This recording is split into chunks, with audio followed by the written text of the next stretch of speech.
Oh, we're good. All right. Good afternoon, everyone, and welcome to Nutrition with Elena. And today we're going to do local superfoods. All right. It's all yours. Great. Hi, everybody. Thanks for joining. Um, Today, we're going to get started. We're going to talk about our local superfoods, but we're going to get started with our recipes. And I did promise Susan I'd do a tofu recipe, so that's what we're doing. Um, so we're going to do a spring tofu stir fry that I'm going to get started. I have the oven preheating to 400. So I'm going to use, we're going to do we'll do our little marinade. So we're going to do a tablespoon and a half of avocado oil. You can certainly use another type of oil if you have it. We may actually run out of avocado oil today, so I'll have to switch to something else, I think. So we're going to do a tablespoon and a half of that. And when you use that on tofu, it just like adds a little bit of crisp to it. And then I'm going to do a tablespoon and a half of low sodium soy sauce.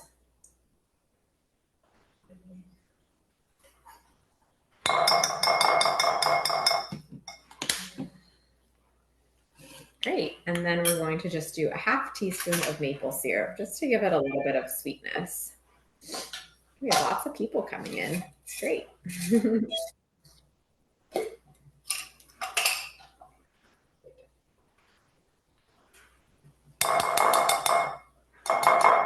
Okay.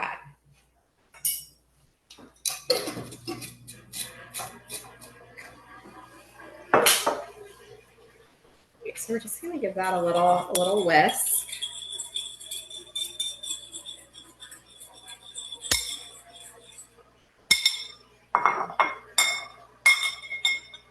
All right, so now we're going to do our tofu. And for this, I've used the super firm tofu. I really like using this. It doesn't have all of the water that the extra firm does. So for this recipe, especially like if we're going to be eventually mixing it in with a stir fry, it just gives it a little bit of a better consistency. Um, it's a little harder to find, a little bit more expensive than the extra firm, but like my giant sells it. So, and you'll find that the protein content is a little bit higher in this just because it's a little more concentrated. So I'm going to get this open.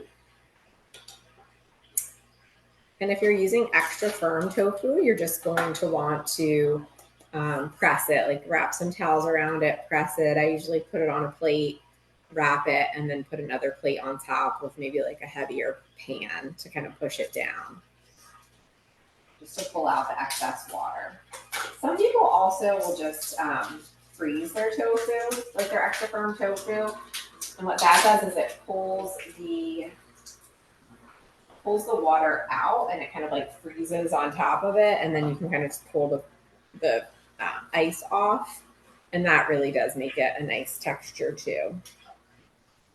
Great. So I'm going to just cut this into cubes. And how I'll usually do it is I usually just cut it, like stand it up and cut it down the middle.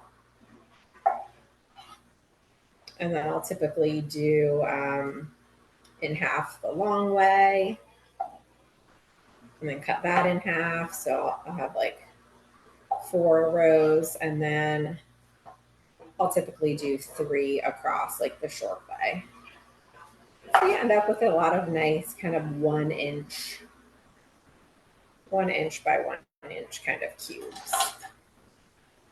Great. So now I'm just going to kind of toss this around in the mixture. It's not going to be super coated or anything like that, but it'll just be enough to kind of give it a nice little flavor. And then we'll get it on our tray and get it in the oven.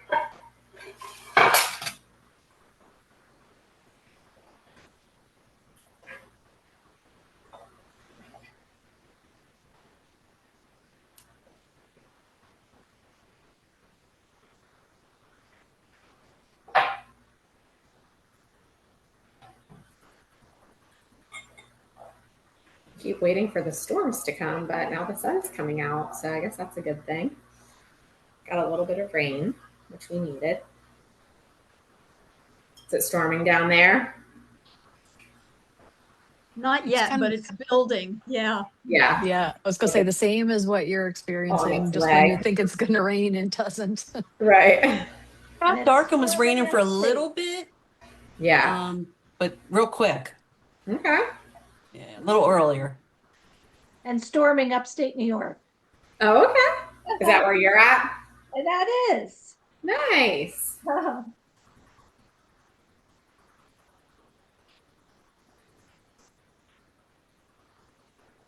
right. And if you wanted a little more flavor, you could let this sit a little longer, but it's going to be just fine the way it is. And I'll just drizzle the rest of this on top. I found them to be very tasty with just this little bit of marinade on it.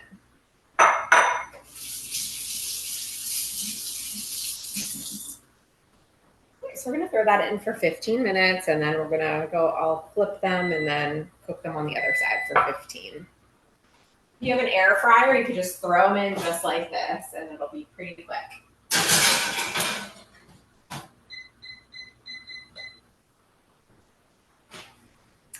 Great. Yeah, the air fryers do really well with tofu.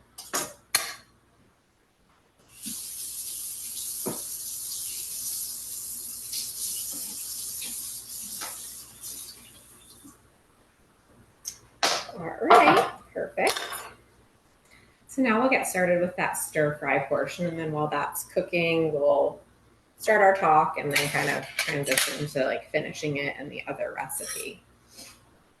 All right, so we're gonna do our broccoli. We'll kind of start sauteing in, kind of like start with the broccoli, then we'll add the mushrooms. The things that take the longest we'll do first.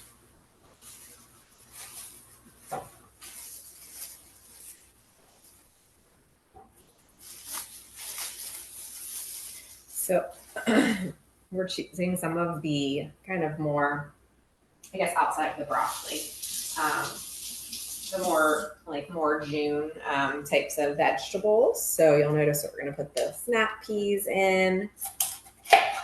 We're going to use some green onions. So we know kind of like our scallions and things like that are all coming into season right now.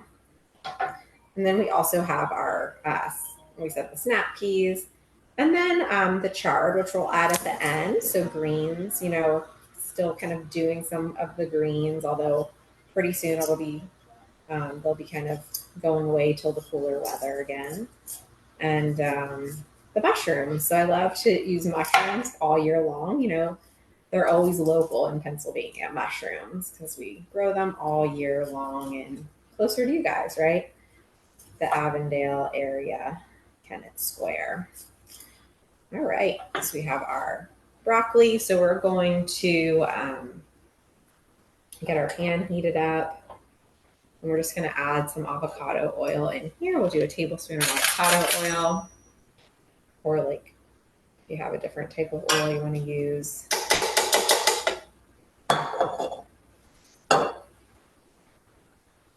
Just going to let that heat up. Get our sugar snap peas ready. Actually, we'll do our mushrooms first. And I do tend to kind of rinse off my mushrooms, and I'll pull out the bottom too, just to make them a little easier to break down in the pan. So these will be a nice, and like if you've ever stir fried with mushrooms, first they kind of soak up all the liquid and then they kind of release some liquid. So I'm probably going to end up adding a little bit of water to this as we go.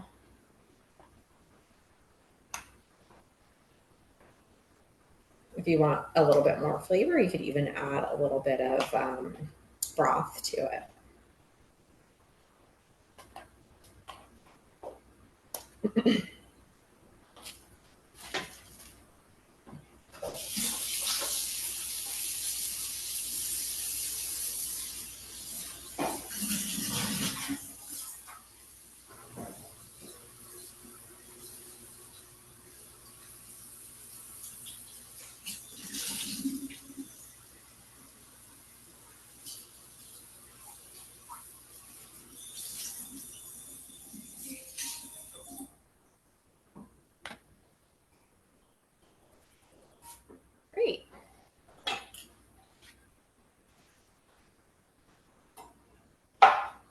So we're gonna do our mushrooms. I'm gonna add the broccoli to the pan so I can start cooking down.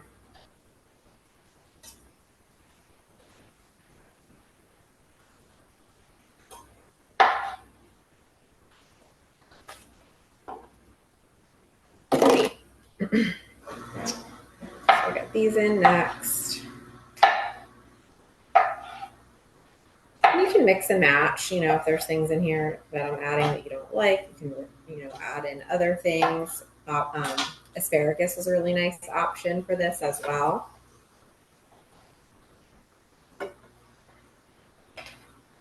Great, and then we're gonna do our sugar snap peas. So I'm just gonna throw some of these in.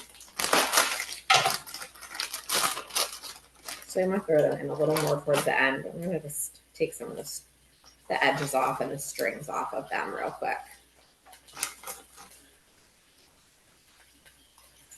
It's not fun when you're having a stir fry and you're getting these strings caught while you're trying to chew. Okay, so that's going.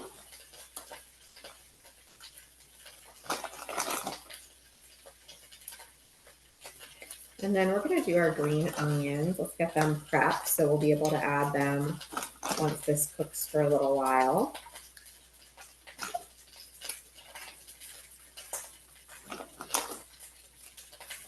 Now you'll see that I'm not making a grain today, but you can always add in, you can make some quinoa, some rice, any type of grain that you feel like will work well with this, or no grain at all. We don't need it per se, but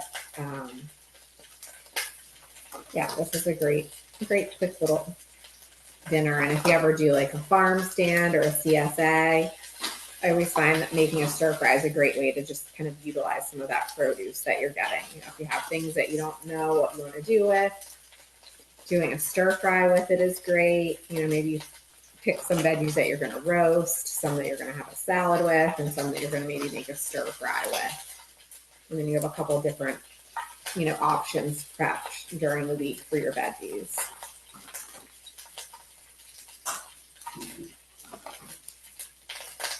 All right, give this a little stir. I'm going to grab some water just to kind of keep that moisture in here and keep it from burning.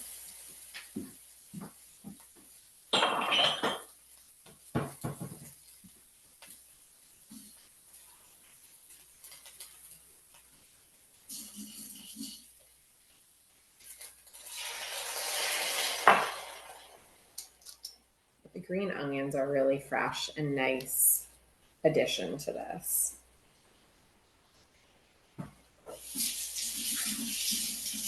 Oh, the other thing that you could add, which like my normal grocery store doesn't have them, but the garlic scapes. Does anybody ever get garlic scapes like through their CSA or anything like that?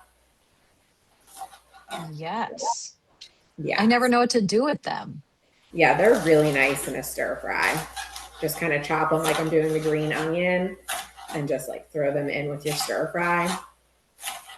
So garlic scapes, if you're not familiar with them, they're like when the garlic plant grows, this like curly Q little green kind of stem type of a thing comes out of the ground this time of year specifically. And it's very tasty. It has like just a nice little mild garlic flavor. So it's not overpowering. But it still has a lot of the good, benefits that garlic would have. Now, we also know that when we're kind of preparing any of these, what we call allium family vegetables, so like anything like in the onion family, if we let it sit for about 10 minutes after we chop it, it does activate more of the compounds that kind of are protective for us.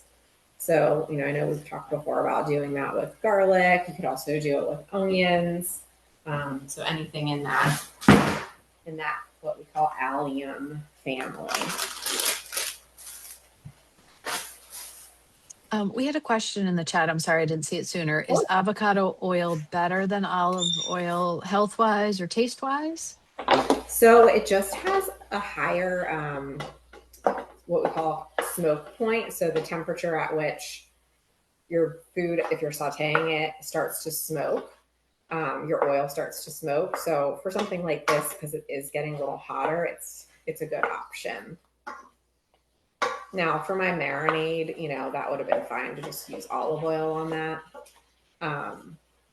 But yeah, for this, using something like that can be nice. Like even like canola oil is fine too. They have a little bit of like that higher smoke point where it's not gonna start burning basically. If anybody's been cooking on high temperature with olive oil, sometimes you kind of like see it start to smoke. But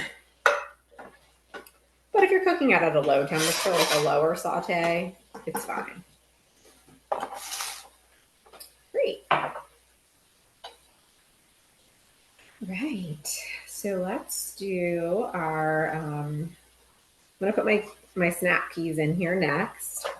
And then I'm just going to wait like a couple more minutes to put my green onions in. And then at the end, we'll turn the heat off and we'll just put our Swiss chard in at the end just to get it to wilt. We don't want to overdo the cooking of that. Rinse this off.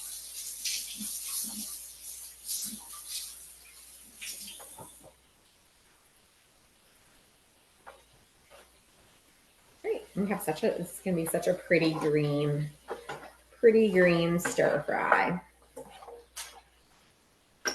Kind of see those colors right now. All right, so we get started with our talk I'm going to have to flip that in about 4 minutes, but we're just going to go back and forth today with what we're doing. Get my screen shared.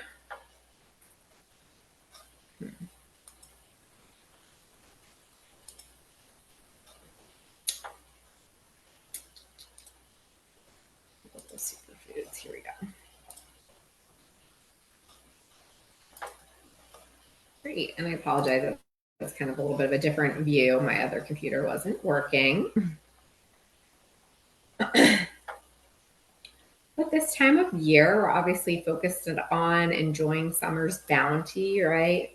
There's so much available, in our local areas on, what foods are being grown and just kind of all that fresh summertime produce starting to come in. Localharvest.org is a really nice website where you can plug your zip code in and then you'll get information on farmers markets and CSAs and just local options that you have. I found that this was nice too. This was a buy local Delaware guide that I found, so that was a good resource. Now this is the harvest calendar for the Lehigh Valley, which is kind of the area where I'm at in Pennsylvania. But it's pretty similar to Delaware. I just couldn't find a nice, pretty one for Delaware, but pretty similar to what's growing. You guys will get things just like a tiny bit faster down there. But as you can see for June, look at all those things that are available, right? And I apologize. Yeah, so June's like the third column over. So lots of stuff. And then when we hit July, we're even hitting more things that are coming into season.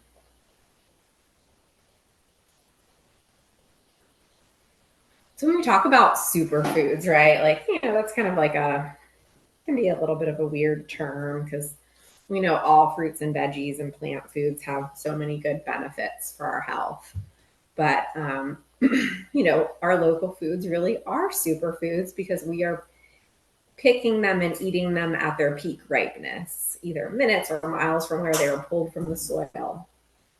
So they're always going to have higher content of different minerals and vitamins than specifically vitamins than if they were sitting on a truck. Oftentimes those are picked before they're ripe and they're just kind of let to ripen kind of as they travel. So, our local foods really are, the best, possible situation because they are closest to where they're grown from. And June is great. It's a fun month for local produce because we have kind of like that late spring greens and then those early summer fruits that we have access to.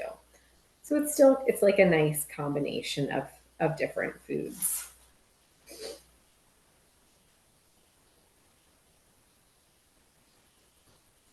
So we know that our average grocery store produce item is coming from 1,500 miles to get to us. And like we said, it's picked before it's fully ripe. Now that ends up decreasing like certain nutrients such as vitamin C. So let's look at some of our June foods. And we're coming out of strawberry season, but it's still here. So we can appreciate that. And strawberries are, we talked about different phytonutrients for different plant foods, right? So those phytochemicals. So one of those is the anthocyanins, and that's the pigment that makes the berries red. It makes the berries purple. All those dark, bright berry colors, they all have a ton of the anthocyanins. Just give me a moment. I'm going to flip the tofu real quick.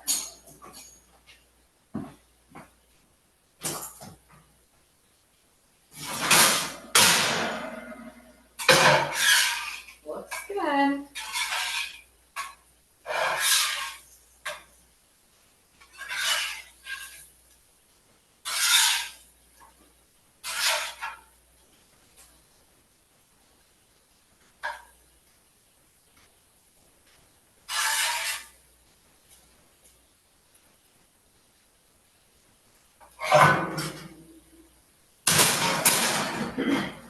Great. Set that alarm real quick. Great, so another 15 minutes on that. The veggies are doing well over here. Okay. Great. So those anthocyanins, they do a lot of different things in the body, one of which is improving our blood vessel elasticity and lowering our cardiovascular risk. One serving of strawberries has more vitamin C than an orange. So we know that helps to boost our collagen production. So a lot of people are taking collagen, right? That's kind of become very trendy, which is fine. It's not going to hurt people to take collagen, but we definitely need that vitamin C to actually produce the collagen in our skin. Excuse me. We had, if you've ever heard of scurvy, I'm sure you have. So scurvy is a vitamin C deficiency. So when people came from Europe, places like that on ships, sometimes there would be scurvy outbreaks because they didn't have any vitamin C. And it was like, when they had scurvy, their skin would just become very loose and holes would be able to be poked through it because collagen is what keeps that skin tight and elastic. And so they started bringing limes over, with them so that people would have access to vitamin C on those travels. And that helped. And now we're seeing, I've been seeing some news articles of some people even developing scurvy now just because, they're not eating right. So not a general risk for anybody that's having plant foods throughout their day, but some people don't eat plants and they don't take vitamins and, they're not getting their vitamin C. So strawberries and other berries are sweet. So they're often like a nice, they kind of hit that sweet tooth for some people, but that glycemic index is low. So we don't tend to have big blood sugar spikes or anything when it comes to our berries. They're actually really good to include in our diet. And then Swiss chard. So we're making Swiss chard today. So we have the rainbow chard or just kind of the regular Swiss chard. But Swiss chard and a lot of our other greens are just really high in vitamin K, which is important for bone health. In addition to obviously calcium and vitamin D and some other minerals. So it's great to include our vitamin K. We've also seen good research on greens and reducing risk for dementia. So just cognitive decline. So just continuing to kind of have some type of greens daily is helpful for people. The only kind of caveat is if people are on blood thinners, they need to discuss that with their doctor, what amount of greens is safe for them. There is a component in Swiss chard that's called syringic acid, and that is actually something that's been shown to help with our blood sugar control. Our greens also have a lot of antioxidants. So if you've ever heard of like lutein and zeaxanthin, these are often added to, like if you've ever seen like, I want to say Ocuvite or any of those eye specific supplements, they often are fortified with those specific antioxidants for eye health. And then mushrooms.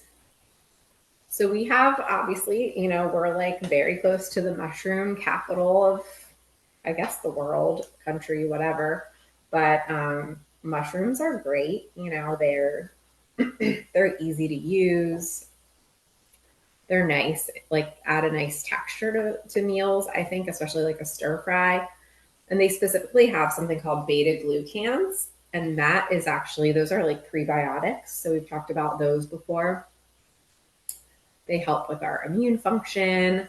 If we take mushrooms and flip them so that their gills are facing up and lay them out by a window or out on the porch, they actually produce vitamin D. So they can kind of be like little supplements for us.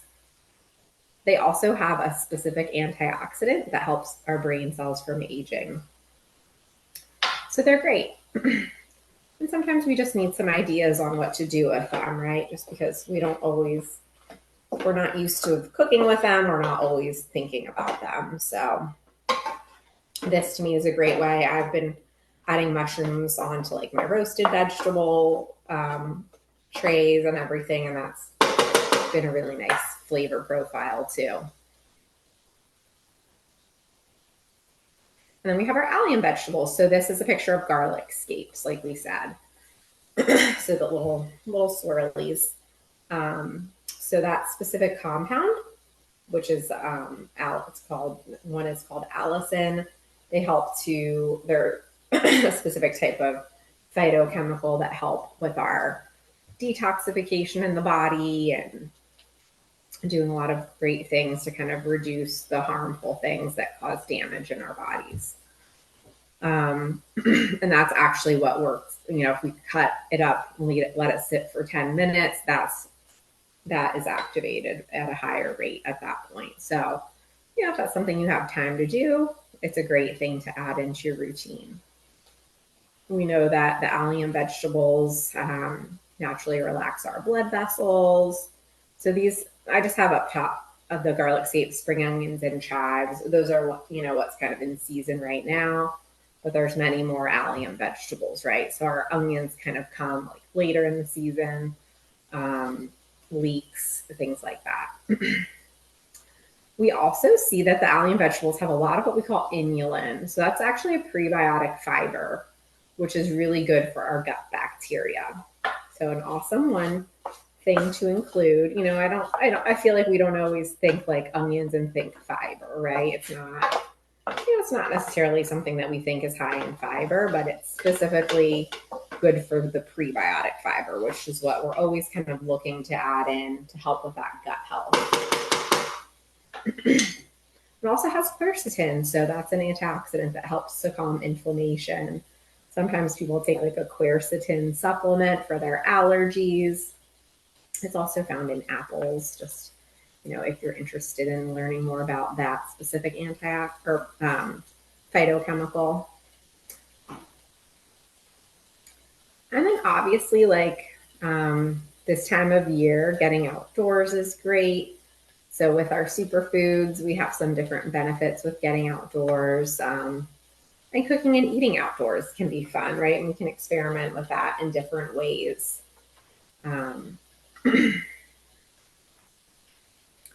Some grilling tips that we might look into. So we can kind of, something like this you could do in kind of one of those like grill, like those like baskets that they have, or you could, put this type of a mixture on a skewer for your grill. adding some marinade and things, or starting cooking if you're doing any animal protein indoors can help to kind of reduce, because when we grill, things hit a very high temperature, which sometimes can create some carcinogens within the meat and things on the outside. So we can reduce that by doing a little bit of our cooking ahead of time and then bringing the meat or protein out. Adding some rosemary can actually help with it as well, which is always fun. And then some people do, other things outdoors, right? Like maybe, a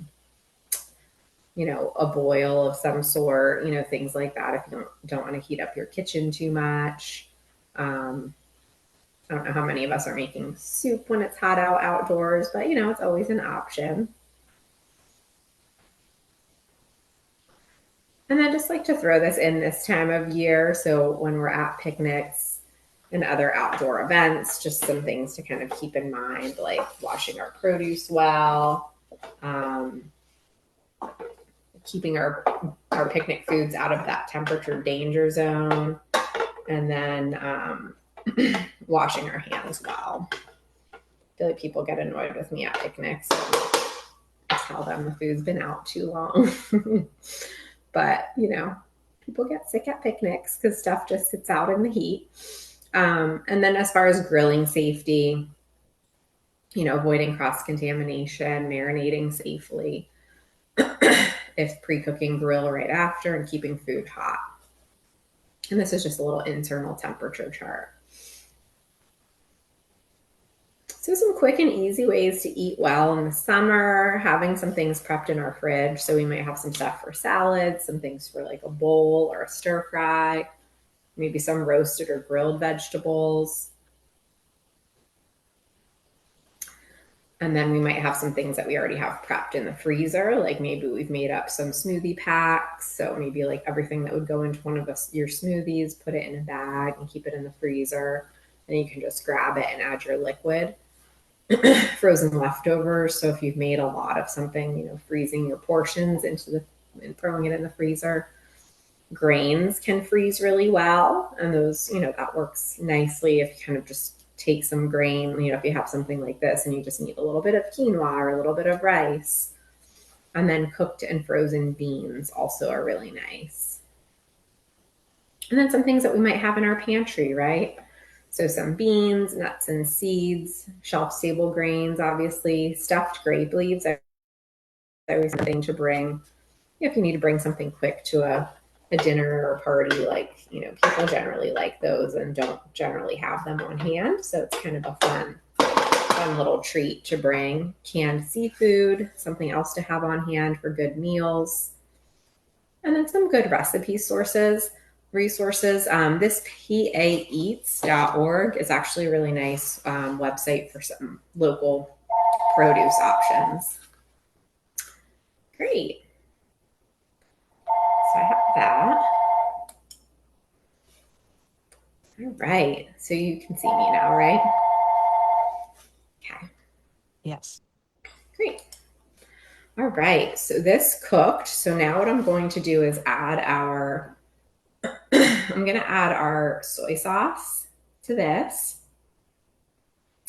And then we're going to add our Swiss chard. So we're going to do a tablespoon of soy sauce just to give it a little bit more flavor. This is optional.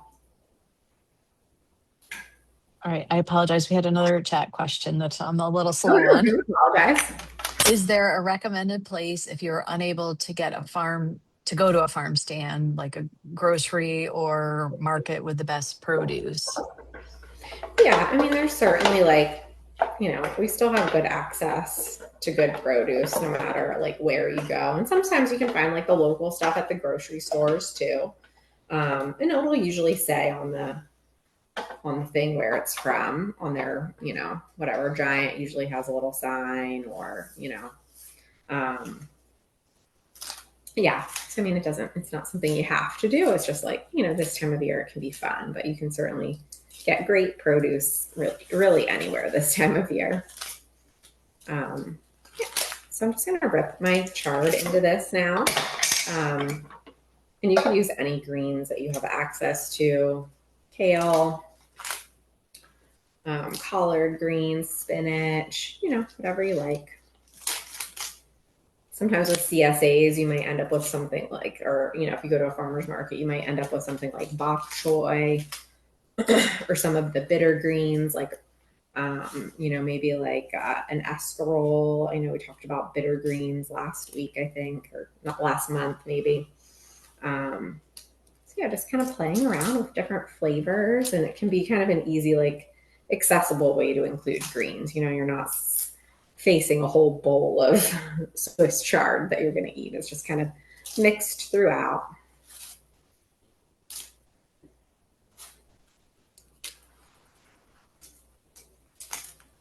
I think I'll put the heat on. Just definitely cooled off pretty quickly. So I'm just going to put the heat on for a tiny bit just so that chard wilts down. We have a nice green pan over here. I need one of those cameras hanging from the ceiling. All right.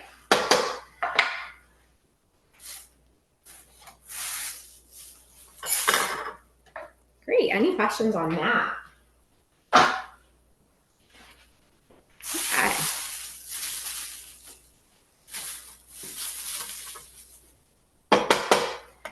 All right. So now we can get started on our mock margarita. Get this stuff real. Wash my strawberries real quick.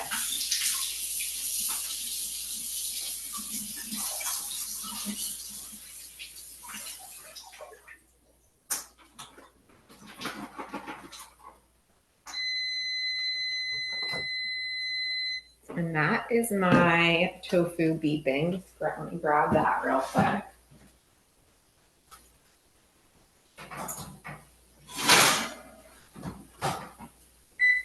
Just want to show you what that looks like. Very yummy. Crispy and yummy.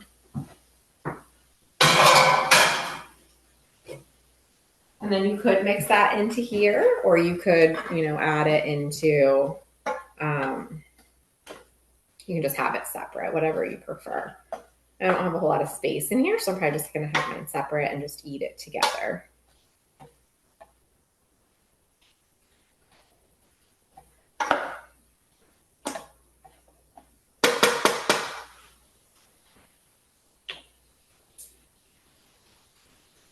Okay. Just grab this real quick. Recipe add. Okay.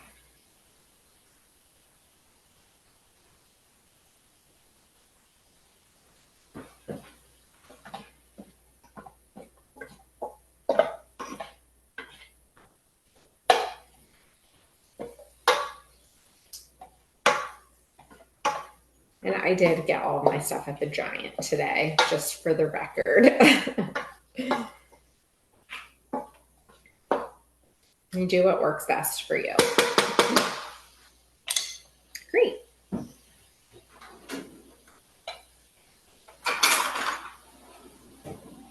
All right, so for this, we're going to do a cup of fresh strawberries.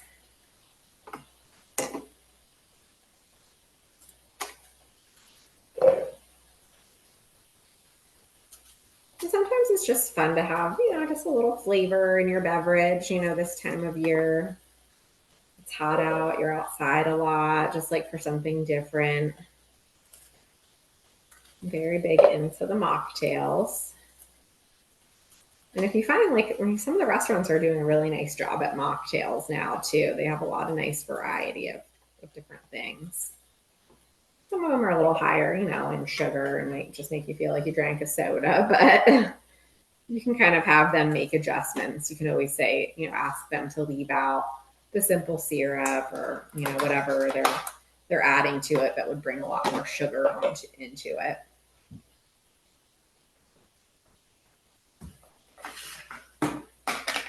Okay. I'm just going to... They can also be very expensive as well as full of sugar.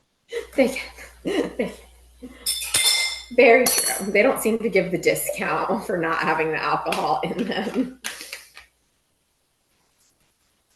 So this is going to make 2 servings.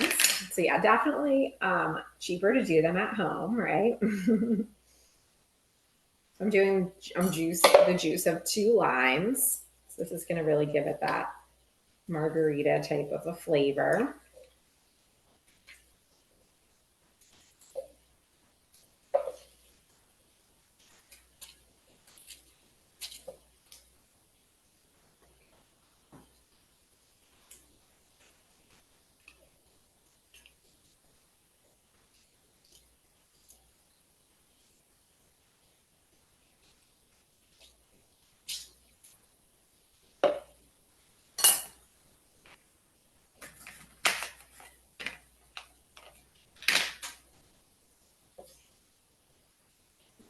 Smelling fresh lime juice is so nice. Now, this would normally, some people might add a little sweetener to this. And if you want to, maybe like a teaspoon of something like the maple syrup or the honey or even a little sugar, whatever, simple syrup would be totally fine. Would give it just a little bit of a sweetness without being overwhelmingly sweet. Great. And then we're going to add a little bit of orange juice. I have to grab that out of the fridge.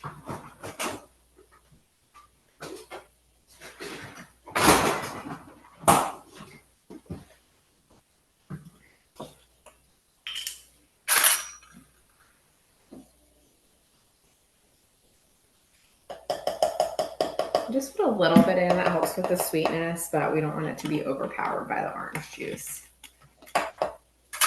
I'm doing a teaspoon of apple cider vinegar, and that actually kind of brings in like a little bit of like the taste of like a spirits type of a taste.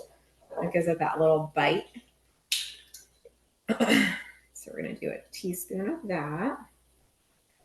And you can always play around and add a little bit more if you feel like it needs a little bit more.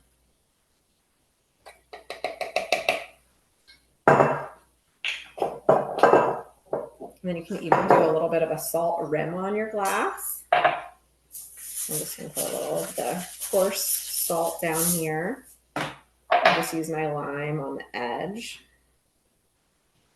And we'll just do a little spin around just for a little bit of a salted rim. Great. And then we're going to blend this. And I'm going to blend it pretty good because whenever I was trialing it, it was a little chunky and weird. So I'm just going to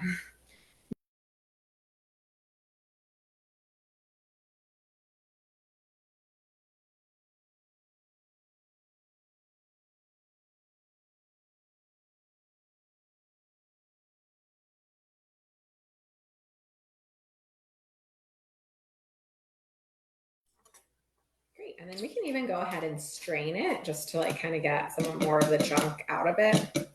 But if you don't mind it, certainly leave it in. This is about half. This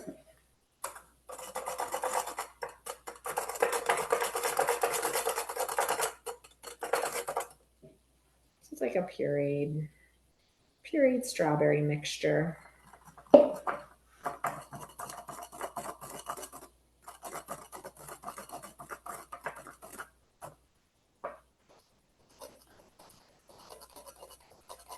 This isn't the best. I'm just gonna put the whole thing in. It's fine. Be like just a little bit thicker. It's okay. I'm gonna add in some. Not as pretty as when I made it for my demo. We're gonna add in a little bit of seltzer, and you can also add in some ice cubes too. Just adding in some seltzer water just to kind of mix it up a little bit. You have your little margarita mocktail. Great. Does anybody have any questions? All it needs is an umbrella in the drink. Yeah. A little fun little umbrella would be nice. Great. All right. Thank you for joining. And I can't remember our future topics. I don't know if you have them off the top of your head, Erica. Next month, I think we're going to be talking more about hydration Oh, masterclass. right. So. Yes. Yeah. So some hydration talk. So we have a lot of things on the market now. We need to look at and talk about a little bit. Great. Well, Well, thank awesome. you. And thank you all for joining us. And if you have questions at any time, you can always email me and I'll make sure we get answers. But thank you for being here today. We'll see you next month. Thank Thank you. you. Bye.